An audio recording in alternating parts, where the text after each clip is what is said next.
नमस्कार बंधुरा दीपास किचेने आपनादेर सबाइके स्वागत। आज के आमी गरमकाले आमेर शरबत निये एसेछि। तो चलुन आमेर शरबतटा किभाबे बानिये निई एकटु देखे निই।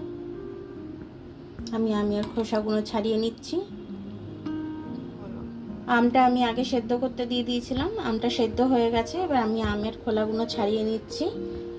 নিয়ে এবার আমি আমটা শরবত করব। আমের আটিগুলো ফেলে দেব আমি, দিয়ে আমগুলো ভালো করে ম্যাশ করে নেব আমি। আমের পাল্পটা আমার হয়ে গেছে। এই পাল্পটা এবার আমি একটু সরিয়ে রাখছি। এবার আমি পুদিনা পাতাটা একটু মিক্সিতে ঘুরিয়ে নিই। ডান্ডিগুলো দিচ্ছি না, শুধু পাতাগুলো এভাবে ছাড়িয়ে আমি মিক্সির গ্লাসে দিয়ে দিচ্ছি।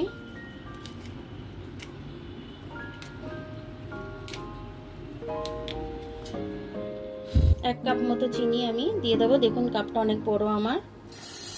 এক কাপ মতো চিনি একবারের সাথে আমি পেস্ট করে নিচ্ছি। নুন একটু দিয়ে দিচ্ছি একবারেতে।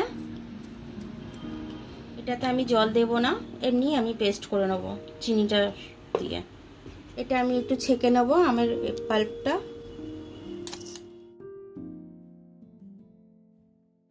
পুদিনা পাতার মিশ্রণটা আমি একটু ছেঁকে নিলাম।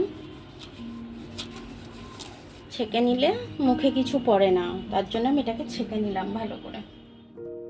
আমি আর একটু জল দিয়ে একটু গুলিয়ে নিলাম। আমি একটু ফুড কালার দিয়ে দিয়েছি, জলে গুলে রেখেছিলাম তার জন্য এতটা লাগছে। দেখতে বেশ সুন্দর লাগবে। দেখতে সুন্দর লাগার জন্য ফুড কালারটা দিলাম আমি। আপনারা না চাইলে নাও দিতে পারেন। এখানে আমি একটু জলজিরা দিয়ে দিচ্ছি, এক প্যাকেট মতো।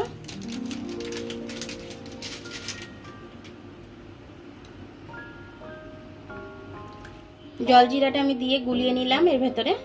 এবার আমি গ্লাসের মধ্যে ভরে দেবো, আর আমি কিছু দেবো না, এবার শুধু আইস দেবো।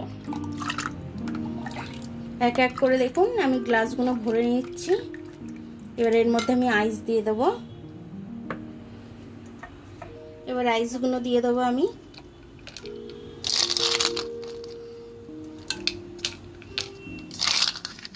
দেখুন বন্ধুরা কি সুন্দর আমের শরবত হয়ে গেল, প্রাণ জোড়ানো শরবত। কেউ রোদ্দুর থেকে এসে ঠান্ডা জল চাইলে এক গ্লাস আমের শরবত দেবেন, তার মনটা একদম জুড়িয়ে যাবে একদম।